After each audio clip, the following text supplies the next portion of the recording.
Romans chapter 116 NRSV. For I am not ashamed of the gospel, it is the power of God for salvation to everyone who has faith, to the Jew first and also to the Greek.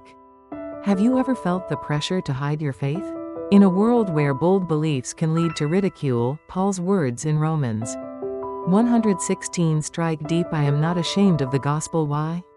Because the gospel carries power, God's power to save lives, transform hearts, and offer eternal hope. Let me tell you about Richard Wurmbrand, the founder of the Voice of the Martyrs.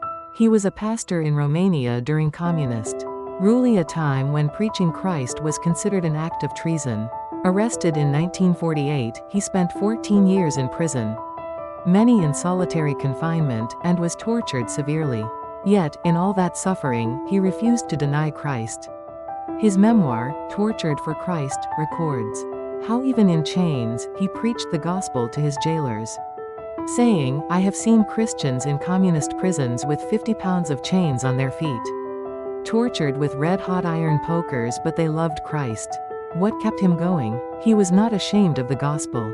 He believed it had the power to save even the hardest hearts, like those of his captors. Romans chapter 1 reminds us that the gospel is not a weak message. It's not just good advice or moral stories.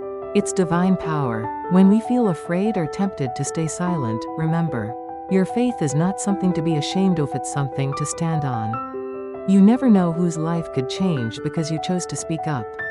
So today, whether you're at work, school, or scrolling through social media, stand firm. Be bold, because the gospel is the power of God, and someone out there is waiting to hear it.